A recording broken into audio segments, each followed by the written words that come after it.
Hello student आजकल class आलोचना करब तुम्हारे मॉडल क्वेश्चन पेपर 2 एर क्वेश्चनगुलो निये page number 725 group B question group B 2 এর দাগের প্রথম কোশ্চেনে বলেছে শূন্যস্থান পূরণ প্রাকৃতিক সানস্ক্রিন বলা হয় ড্যাশ স্তরকে आंसर হচ্ছে ওজোন স্তরকে বলা হয় প্রাকৃতিক সানস্ক্রিন এরপর বলেছে 2 এর দাগের কোশ্চেনে যে বায়োমাসের অন্তর্নিহিত শক্তিটি হলো आंसर হচ্ছে সৌরশক্তি যদি কোশ্চেন হতো এভাবে যে বায়োমাসের মধ্যে কোন গ্যাস থাকে তাহলে आंसर হতো মিথেন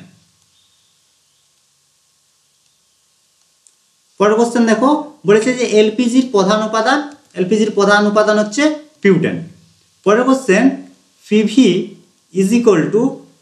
W/m RT সমীকরণটির m এর একক হচ্ছে সিজিএস পদ্ধতিতে গ্রাম পার মোল আর এসআই পদ্ধতিতে হচ্ছে কেজি পার মোল পরের কোশ্চেন স্থির উষ্ণতায় কোন গ্যাসের আয়তন তার চাপের সঙ্গে কিভাবে পরিবর্তিত হয় অর্থাৎ সরল অনুপাতে থাকে না ব্যস্ত অনুপাতে থাকে आंसर হচ্ছে ব্যস্ত অনুপাতে থাকে পরের কোশ্চেন সত্য মিথ্যা তামার তাপ পরিবাহিতাঙ্ক লোহার তাপ পরিবাহিতাঙ্ক অপেক্ষা বেশি এটা হবে সত্য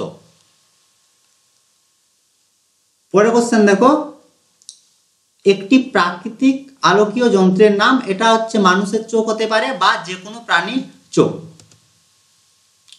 পরের কোশ্চেন উত্তল বা অবতল দর্পণের ফোকাসে বস্তু রাখলে বস্তুর প্রতিবিম্ব কোথায় গঠিত হয় প্রতিবিম্ব গঠিত হবে অসীমে পরের কোশ্চেন ফ্লেমিং এর বামহস্ত নিয়মে তর্জনী দিয়ে কিসের অভিমুখ বোঝানো হয় দেখো এখানে ফ্লেমিং এর বলেছে বামহস্ত নিয়ম থেকে তর্জনী বাকি যে দুটো থাকছে সেগুলো তোমরা একটু মনে রাখবে তর্জনী দিয়ে সব সময় হচ্ছে চৌম্বক ক্ষেত্রের অভিমুখ প্রকাশ করে তিনটের দেখে নাও একটু তর্জনী থেকে আমরা জানতে পারি হচ্ছে চৌম্বক ক্ষেত্র মধ্যমা থেকে হচ্ছে তড়িৎ প্রবাহ আর বৃদ্ধাঙ্গুলি থেকে আমরা জানতে পারি পরিবাহীর গতির অভিমুখ সম্বন্ধে পরের কোশ্চেনে বলেছে 12 বিওটি এককের মান কত মেগাজুলের সমান এর মান হচ্ছে 12 × 3.6 সমান হচ্ছে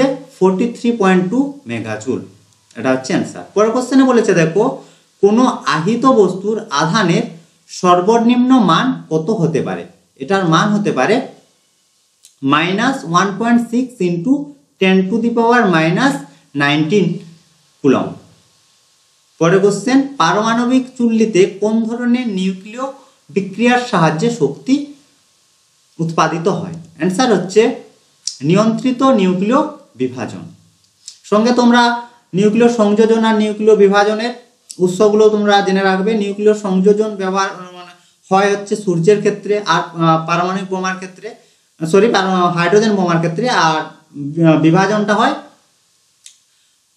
পারমাণবিক বোমার ক্ষেত্রে হচ্ছে নিউক্লিয় বিভাজন আর সংযোজন হচ্ছে হাইড্রোজেন বোমা আর সূর্য পরের কোশ্চেনে বলেছে আলফা বিটা ও গামা রশ্মিকে ভেদন ক্ষমতার সঠিক ক্রম অনুযায়ী সাজাতে হবে তাহলে এখানে সবচেয়ে বেশি ভেদন ক্ষমতা হচ্ছে আলফা তারপর বিটা তারপর হচ্ছে গামা তাহলে সঠিক ক্রম হচ্ছে সবথেকে কম তোমরা আলফা থেকেও সাজাতে পারো কোনো সমস্যা না এখানে আমি আলফা থেকে সাজিয়েছি alpha less than beta less than gamma তোমরা এভাবেও করতে পারো গামা বিটা আর আলফা গামার হচ্ছে সবথেকে বেশি পরের কোশ্চেন পারমাণবিক ব্যাসার্ধের ক্রম অনুযায়ী সাজাও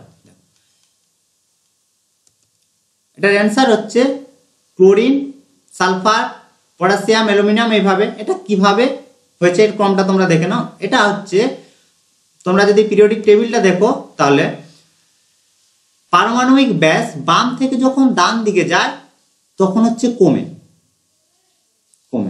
আর উপর থেকে যখন নিচে আসে তখন হয় বাড়ে দেখো এরপর যে মৌলগুলো দিয়েছে মৌলগুলো দেখে নাও এখানে আছে দেখো পি আছে তারপরে ক্লোরিন আছে তারপর অ্যালুমিনিয়াম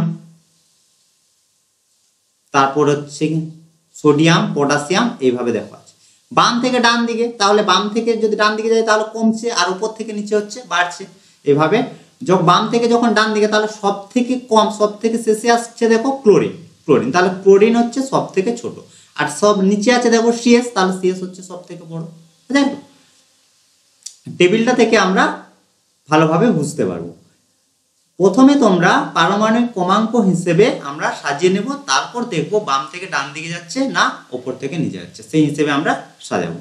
বাম তাহলে কি হলো, যে বাম থেকে যদি ডান দিকে যায় তাহলে হচ্ছে কমে পারমাণবিক ব্যাস বা ব্যাসার্ধ, আর উপর থেকে যদি নিচে আসে তাহলে হচ্ছে বাড়ে। পরে কোশ্চেন, সত্য মিথ্যা। লিথিয়াম একটি তীব্র তড়িৎ ধনাত্মক ধাতু, এটা হচ্ছে সত্য।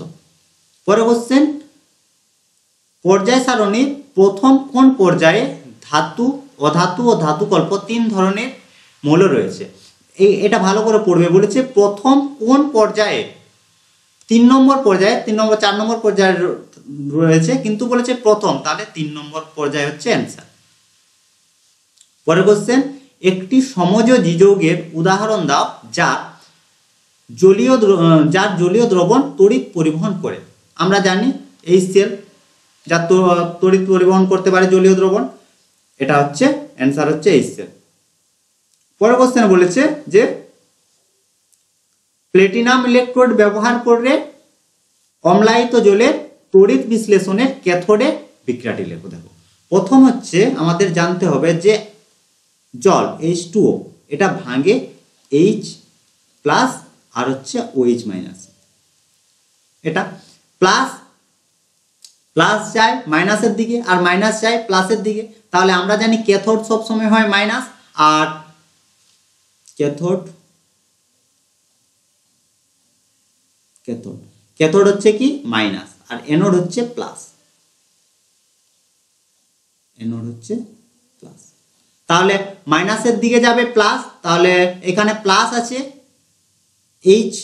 H প্লাস, আর মাইনাস হচ্ছে OH হচ্ছে মাইনাস, OH মাইনাস যাচ্ছে অ্যানোডের দিকে।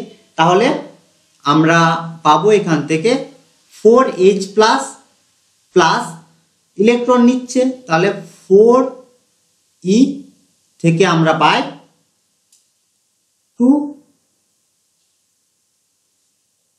2H2, তাহলে হাইড্রোজেন, তাহলে ক্যাথোড থেকে আমরা পাচ্ছি হাইড্রোজেন গ্যাস, তাহলে এটা হচ্ছে ক্যাথোডের বিক্রিয়া।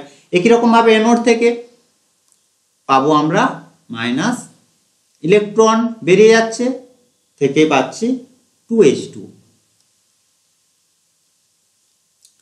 কোশ্চেনে ভাবো এটা দিয়েছে যে ক্যাথোডের বিক্রিয়া অ্যানোডের বিক্রিয়া দিতে পারে, বা বলে যে ক্যাথোড থেকে আমরা কি পাই আর অ্যানোড থেকে কি পাই। ক্যাথোড থেকে পাই H2 গ্যাস, আর অ্যানোড থেকে পাই হাইড্রোজেন, হচ্ছে অ্যানোড থেকে পাই হচ্ছে জল H2, আর ক্যাথোড থেকে পাই হাইড্রোজেন গ্যাস। পরের কোশ্চেন, লোহার উপর জিঙ্কের প্রলেপ দিতে তড়িৎ বিশ্লেষণ হিসেবে কি নেওয়া হয়? অ্যান্সার হচ্ছে ZnSO4। পরের কোশ্চেন, সত্য মিথ্যা বলেছে, সত্য না মিথ্যা? পারদ তড়িৎ পরিবহন করে কিন্তু তড়িৎ বিশ্লেষণ হয়, এটা হবে সত্য। পারদ তড়িৎ পরিবহন করে কিন্তু তড়িৎ বিশ্লেষণ হয়। পরের কোশ্চেন, বজ্রপাতের ফলে বায়ুমণ্ডলের নাইট্রোজেন ও অক্সিজেনের বিক্রিয়ায় কোন যৌগ উৎপন্ন হয়? দেখো, দুটো যৌগ উৎপন্ন হয়, না NO আর NO2। কিভাবে? প্রথমে নাইট্রোজেন প্লাস অক্সিজেন থেকে পাই আমরা NO, এই NO থেকে সঙ্গে যখন আবার O যুক্ত হয় তখন আমরা পাই NO2। তাহলে দুটো যৌগ তোমরা মনে রাখবে, যে কোনো একটা লিখলে হবে। বলেছে কোন যৌগ উৎপন্ন হয়।